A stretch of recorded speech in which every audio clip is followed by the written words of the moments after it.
Welcome to Roll for Crypt. where we try to play as competitive as possible, but we probably forgot to roll for Crypt. I'm Jared. I'm Cameron, and this week, so we saw all of the tournaments that the monocolor decks have been winning recently. Wanted to try it on our channel, so we came up with some unique lists. And we have a very special guest this week.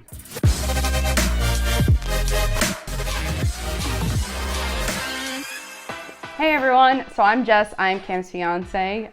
Very beginner player here at Magic, definitely playing competitive for the first time, so be easy on me.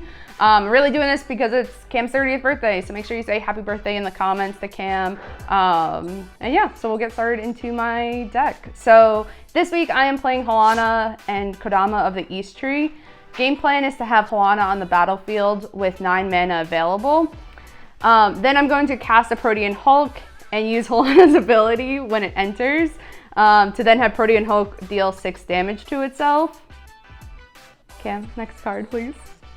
From there, we have some tricky combo lines that will probably involve Kyrian Ranger plus Ashaya, Soul of the Wind. Wilds, not winds. This isn't Zelda. This week, I am channeling my inner Lee to go over his deck list because he is rocking Jeska plus Kedis. Game plan is really to make infinite mana through Cloudstone Curio and Dockside, then cast Jeska to kill all the opponents. But the secondary plan is really to cast Kedis, play a bunch of equipment, make it really big, have Jeska out, make it deal triple damage, and then kill all the opponents with one shot. This week I am playing Light-Paws, Emperor's Voice, the mono-white deck of the table. Strategy here is to cast Light-Paws and then cheat out a bunch of auras, making a massive Light-Paws along with a handful of stacks pieces, slow the table down, and then beat people's face in until I win the game. This week I am playing Tevesh Armix, so obviously mono black. Thought this was a really cool combination here. Haven't really seen it anywhere, but Armix gives you good synergy with discard effects. So I'm going for Reanimator, things like Razaketh, Void Winnower, but also gives me a way to control the board with Armix, so that's really helpful. And then Tevesh gives me a way to draw cards. Combos here are going to be Painter's Servant plus Grindstone. Then I have another 2-card combo, which is going to be Chain of Smog and Sedgemoor Witch. But ideally, I just want to cast an Emrakul and beat these guys face in. So I will go ahead and draw turn. I am going to play a Swamp and pass. All right, I will draw. I will play a Plains. I'll tap the Plains for the reason why this hand was keepable. Esper Sentinel. We'll draw, we'll play a forest, and I will pass turn. Draw for turn. Play a Great Furnace. Pass turn. All right. What are you doing? We all just played a land and pass? I didn't say my hand was good. Oh, I mean, I have a turn 1 play. But I'm gonna wait. All right, I'm gonna draw for turn. It's not going anywhere. Jared, I think you're gonna like this. I'm gonna play a Swamp and I'll pass. Cool, I'll untap, I'll draw, move to combat, swing 1 at Cam. I will take 1 damage. Now what I want to do, Play the Light-Paws, come on. I'm going to play City of Traders, tap 3, and cast a Cloudstone Curio. Pass to Jess. I will draw a card. I will play a land, and I will tap both of those. And I'll play Priest of Titania, and I'll end my turn. All right, I'll untap. I'll draw. I gotta. Dude, it's not fish, dude. You can't play around it. I mean, if you just Mana Crypt into Jeska and kill it or something. Play a mountain. Drop a Mana Crypt. Pay 1. Oh, fuck you. Come on, play Jeska and kill it. Come on, please. We will appease the masses. What? I'll tap 2 from a Mana Crypt and a red. I'll play Jeska. So she enters the battlefield with a loyalty counter on her for each time I've cast my commander. So she'll have 1. Yeah, and I'll -1 or blow up your Esper Sentinel. So you get 3 targets. Your priest, and then Cameron your face. And so it died. So it's gonna die, yeah. Now you just need to get revenge. Kingsley.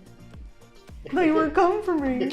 Oh, I just really wanted to get her the W. It's just the Priest of Titania. It's not your commander. Okay, it's part of the win combo. A few moments ago. I am not targeting Jess in any way, shape, or form this game. It is all you two. My sole mission is to get her a dub. That your turn? Because I got an effect at your end step. Go for it, dude. Now that I've given you the free range for the Esper Sentinel. I'm gonna cast a Tainted Pact. Exile a Mausoleum Secrets. Meat Hook Massacre. Painter's Servant?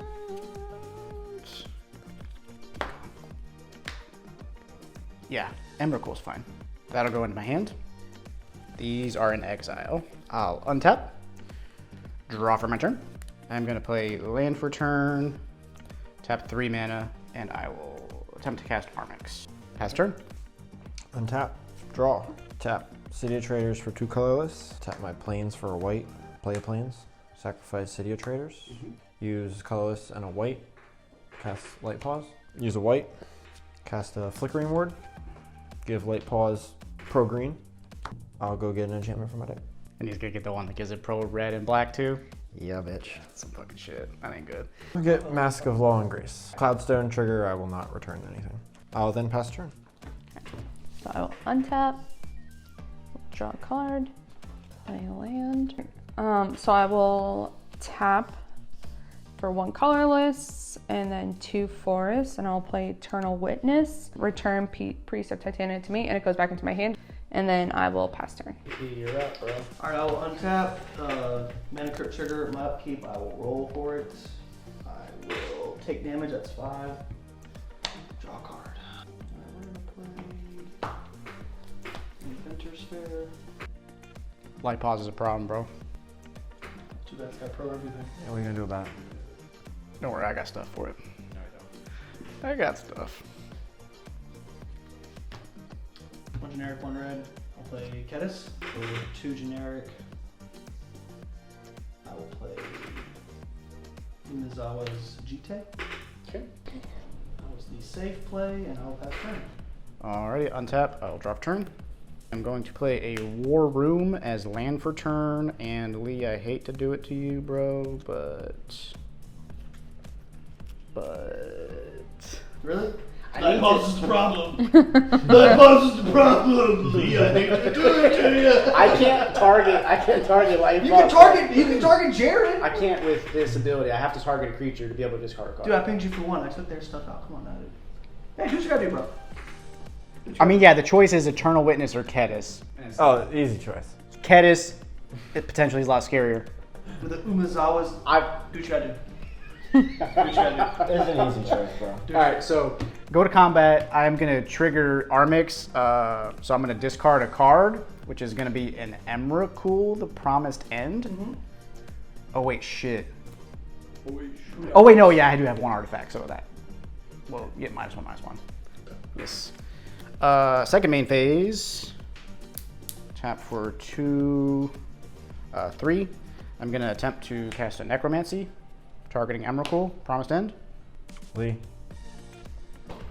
Think I was expecting the fucking Emrakul to fucking be necromanced out? No. Yeah, when he stopped. I'm Mr. Pro everything. Fucking do something. That'll be my turn, though. Yep, Cam just got himself a nice blocker for a little bit. And he's fucking colors too. Let's go. Draw for turn. I'll cast a plains. I'll play a plains. Alright, I'm gonna tap 1. Cast an Ethereal Armor. Cloudstone Curio trigger. I will return Flickering Ward to my hand. Oh damn, that's fucking pretty brutal. Ethereal Armor will serve. I'll get Hyena Umbra. Tap a plains. Cast a Flickering Ward again. Pro green. Cloudstone trigger. I'll bounce Ethereal Armor. Light-Paws a little scary. I don't like this game. Not this one. The last one was going so much better. I mean, it's definitely not over though. I will get a Cartouche of Solidarity. Give me a nice 1/1 token with Vigilance. And then I'll tap Plains, cast Ethereal Armor. And this will get me a Sentinel's Eyes. So this will give Light-Paws Vigilance. Now, Light-Paws is a 3/3, 4/4, 5/5, 1, 2, 3, 4, 5, 6, 11/11. So I will swing 11 at. Come on, bro. Bring it here. Bring it here, dude. Coming at me. 11 at Lee. I was gonna say, who's he more scared of right now? It's an interesting question. I'll pass turn. Right, well I will untap. I'll draw for turn. and I will tap 1 colorless and then 1 forest and cast that. Alright, I will end for turn. I'll untap 2 upkeep triggers. I will roll for crit. Fuck. And then Inventor's Fair will trigger 3 artifacts. I'll gain 1 life. Draw. Yeah, 5. Play a mountain. We'll tap 1 in generic and a red, and we'll play a Goblin Engineer. So that's shuffled. Hammer and Mazan goes in my graveyard.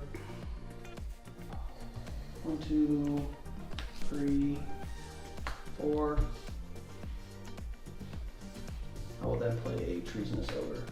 Oh, shoot. Pass turn. Okay. Untaps. Draw turn.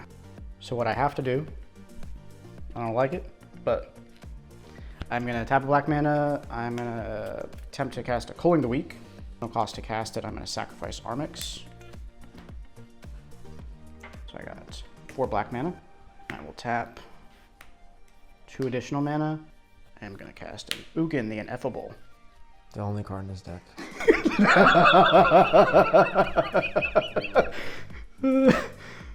So he's gonna enter with 4 loyalty, and we are gonna tick down to 1. We are gonna exile target permanent that's 1 or more colors. I'm gonna exile Light-Paws. I think you're gonna start this one. Yeah. Pretty major misplay. I would say it's the worst misplay I think we've done on the channel, possibly. Yeah, if there's a word like bigger than major, I would call it that.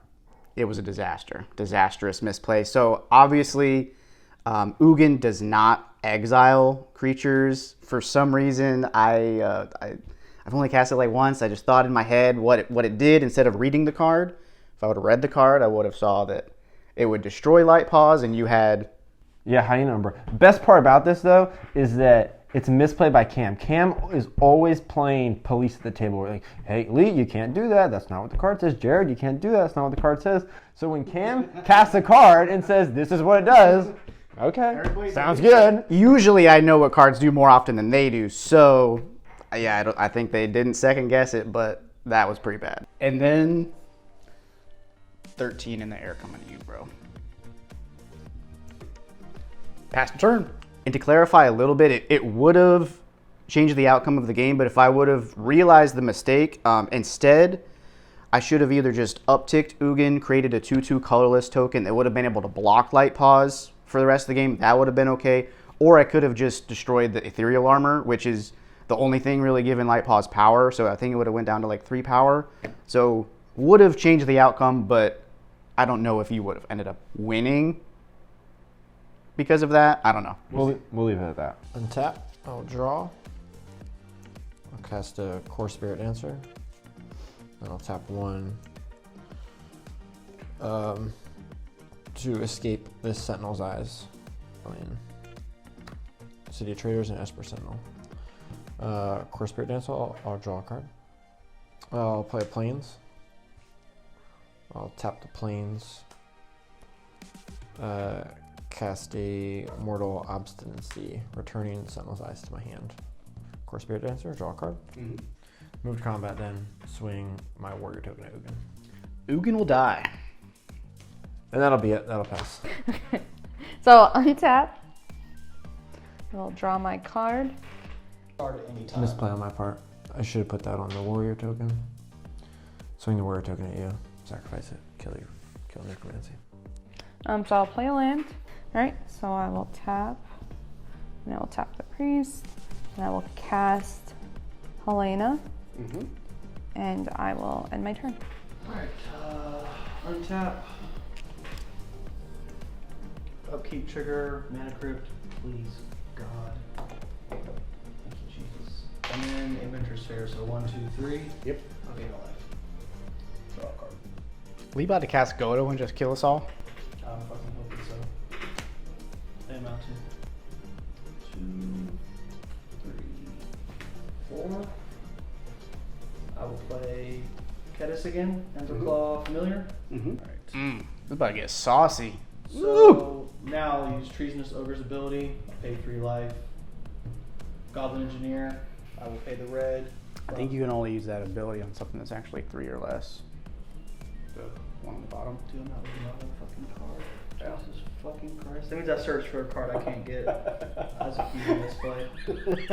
We'll point that one out in the video. Yeah, not gonna be as good, but at least you can still get Umezawa's Yute on it. No, it's a horrible play, Cameron. It's so shitty. You go get a card that I can't recur with a fucking card I searched for it with. Maybe the first game just practice. Dude, our channel is not known for playing perfect Magic, bro. Like, isn't it still good to just attach this to this and deal damage to yeah, me? Umezawa is still good, but it's... Because then you can put counters on it and kill some 1/1s or whatever. Well, don't kill Jess's though, because that's mean. But you can kill Jared's, that's fair. Tap 3, 2 being red, I will play a birdie. Yeah, 2-3 at you can. Yep. Pass turn. Okie dokie. Untap. Draw turn. Tap 3 mana, gonna play a Sedgemoor Witch. Go to combat. I'm gonna declare attacks. Emrakul is coming at you, Jess. Before I take damage, I'm gonna tap 1 forest and I'm gonna channel Beseiju at Necromancy. Okie doke. That is unfortunate. I have no responses to that, so Necromancy is destroyed and Emrakul will die. Feeling really good about this part of the game. I got Emrakul online, you know, just dealt 13 damage to Jared. Decide to swing it at you, and all of a sudden, what do? Play Beseiju. Yep, so you channel Beseiju, killed my Necromancy, and honestly, it's the worst thing. It's like the mono green player killed my Emrakul. What the heck? Sorry. Happy birthday. That's my turn then. Untap, draw. I'm gonna tap 1, cast the Sentinel's Eyes, targeting Core Spirit Dancer. Draw trigger first, draw a card. I will choose not to bounce anything. Tap 1, cast the Shield of Duty and Reason, targeting Core Spirit Dancer, gives it pro green blue. Draw trigger. That's on the stack. Will not. I'm gonna tap 2. I'm gonna cast the Benevolent Blessing. Give Core Spirit Dancer pro black. Fucker. Draw trigger first, draw card. I will bounce the Mortal Obstinacy. Play a land for turn. Tap 1, cast Mortal Obstinacy. Draw. Move to combat then. Swing Core Spirit Dancer at Cam.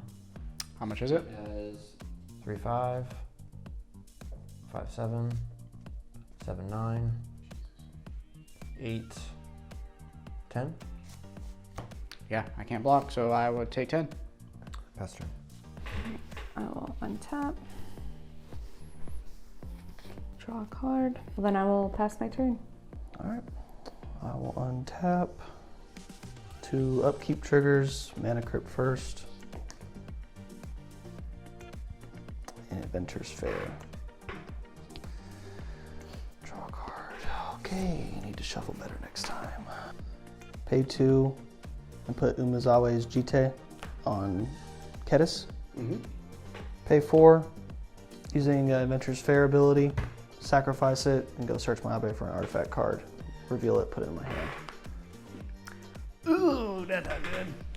That's very not good. Alright, so Sword of Feast and Famine, go to my hand. You take your chance, bro. If you try risking for the biscuit. Let's see, so I fuck it, dude, at this point. Yeah, I'll just pass turn. Okie dokie, come on, land. Play land for turn. I'm gonna tap 2 mana, attempt to cast a Witchclaw Talisman. Yeah, let me get it. I think I might give it to Jess, bro. Because I am actually gonna activate it right away. So it's gonna go to 2 wish counters. I'm gonna give it to you, Jess.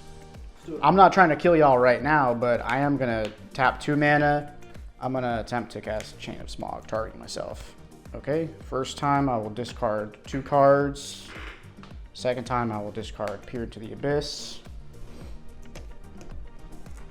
A lot. So let's say that's gonna signify infinite black and green pest tokens. I'll pass there. See if y'all can kill me. Untap, draw.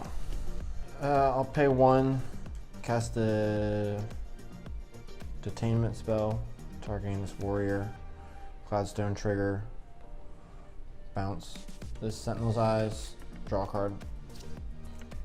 Land for turn, pay 1, cast Sentinel's Eyes, draw trigger. Bounce detainment spell. Cast detainment spell. Draw trigger on the stack. With Core Spirit Dancer on the field, I'm able to do this like janky poor man's version of the real Cloudstone Curio combo in this deck. So what I really want to do is with Light-Paws on the field, cast a Lash Knife for free with Cartouche of Solidarity. Bounce those two. Cartouche will make a 1/1 creature that I can tap to cast Lash Knife for free. We're kind of getting this here with Light-Paws because I just have a lot of mana where I can cast a 1 mana enchantment, bring one back, cast 1 mana enchantment, bring one back, cast 1 mana enchantment, bring one back, and each enchantment I cast, I'm drawing a card off Core Spirit Dancer. So it was getting out of hand even with Core Spirit Dancer. If you had Light-Paws out there, it would have been it would have been way worse. It would have been probably game over, right? I would have had every enchantment on the field. Yeah. Well, 2 mana or less. Pay 1, cast Enlightened Tutor. I ever seen that TikTok where I was like, I don't even know what that means. So it's like playing an enchantment deck against one. Also, it was like playing cEDH for your first time ever in a multiplayer game instead of starting out with a pre-con. She's like, yeah, sure. Yeah, definitely don't have any responses to that one. Seems good. All that glitters goes to the top. Draw all that glitters. Cloudstone Curio trigger. Bounce. Sentinel's Eyes. Tap a white. Cast Sentinel's Eyes. Draw trigger. Elect not to bounce anything with Curio. Cast a Chrome Mox. Pitching Silence. He's trying to kill me right now. Tap Sarah's Sanctum for 1, 2, 3, 4, 5 mana. Cast All That Glitters. Target Core Spirit Dancer. Draw trigger on the stack. Draw. Cloudstone trigger. Bring back the Detainment spell. Play a Mana Crypt. Use the Chrome Mox. Cast Detainment spell. Draw trigger. Cloudstone trigger. Bounce Mortal Obstinacy. Use one of the white floating for the Mortal Obstinacy. Draw trigger. Cloudstone trigger. Bounce Detainment spell. Play a Mox Diamond. Pitching this Plains. Tap the Mox Diamond. Cast Detainment spell. Draw trigger. Cloudstone trigger. Bring back the Mortal Obstinacy. 2 white, 2 colorless. Cast Angelic Destiny. Draw trigger. Cloudstone trigger will not bounce anything. Core Spirit Dancer is now a 6/8. I'm sorry, 6/8, 9/11, 11/13, 13/15, and then 1 15/17 from the base card, and then 1, 2, 3, 4, 5, 6, 7, 8, 9, 10. 25. Is that accurate? I think so. 25. Exactly 25, bro. Damn, I didn't think I would need to do the math. I left the other card in my hand. I should. Lee can kill me with Jeska at his turn, so I mean, swinging me for 25 is still good if that's your plan. 25 in the air at Cam. 25. Pass turn. All right. At Jared's end step, I'm going to play Court of Calling. I'm going to convoke these two, and I'm going to tap the priest and tap all of my forests. X equals 4. I'm going to put that in the graveyard, and Circle of Dreams Druid is going to enter the battlefield. So, tap everything. Okay, so I'm going to play land. I'm going to tap Wish Claw's Talisman, and remove a counter, and I'll pass that off to... It's probably safe to give it to me because I'm gonna die anyways, probably. But either way, Anyone but Lee. You can do the smart play and give it to Cameron, because he's gonna die. it's like a 80% chance that she'll win. I think. I don't know. It depends on what's in her hand. So I'm going to tap 7, and I'm gonna play Protean Hulk. So once Protean Hulk enters the battlefield, use Halana's ability by tapping these 2. So that way Protean Hulk does damage to itself. It goes to the graveyard. With Protean Hulk's ability, I'm going to put Korean Ranger and Ashaya Soul of the Wild into the battlefield. I'm going to use Korean Ranger's ability, and I'm going to put them back in my hand, and I'm going to untap Circle of Dreams Druid, tap Circle of Dreams Druid. I'm going to make 5 mana, so I will use 1 mana to play Korean Ranger. I'm going to demonstrate a loop that I will produce infinite green mana. So at the end of my infinite loop, I'm going to use Korean Ranger's ability to return Eternal Witness to my hand. Then I'll untap Circle of Dreams Druid. I will tap 3 mana of the infinite mana to play Eternal Witness. I'm gonna return Chord of Calling to my hand. I'm gonna cast it. X will equal 2. This is like one of the most convoluted lines you could give her to play.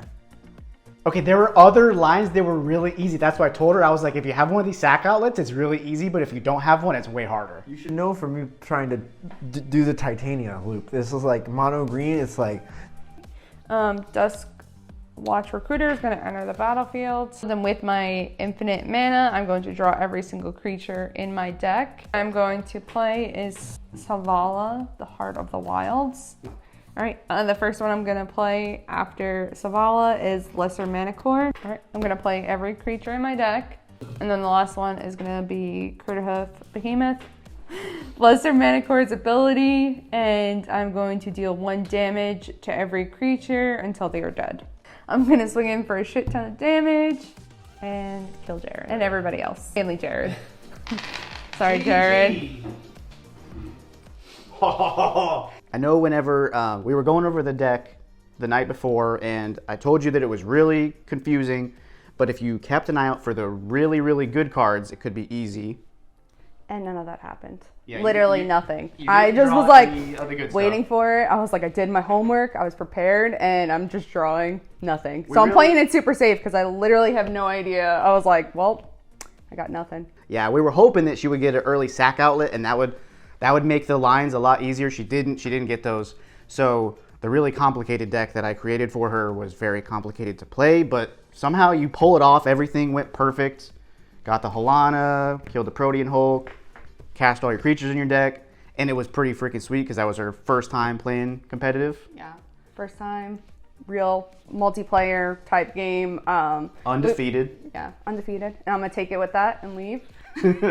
But as always, guys, thanks for tuning in. Make sure you like the video, share it with your friends. If you can leave a comment down below. And definitely support them all. Use Patreon. Patreon. Yeah, definitely. I don't know, finger guns. Really, y'all don't know this, y'all